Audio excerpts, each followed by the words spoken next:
mengamankan tersangka pencopetan, ya, pencurian spesialis di Pasar 16. Ya. Jadi ketika korban sedang berbelanja, ya, korban akan kembali untuk mengambil kendaraan, ya. Tersangka ini mengikuti korban dari belakang karena korban ini bawa tas, ya. Kemudian tersangka ini berusaha mengambil dengan membuka sleting tas korban, ya.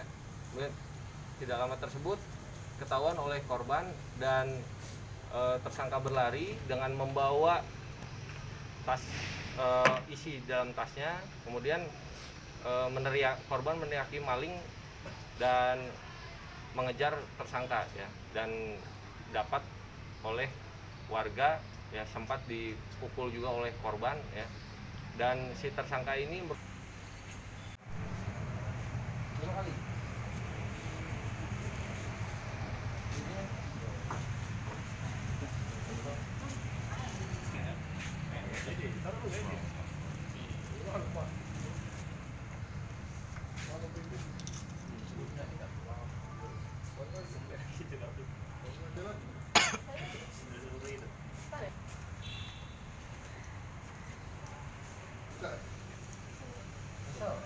Ya.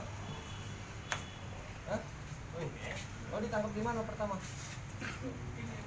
Hah? Besar. Oh, korban yang ngomong. Jauh-jauh lebih banyak besar katanya.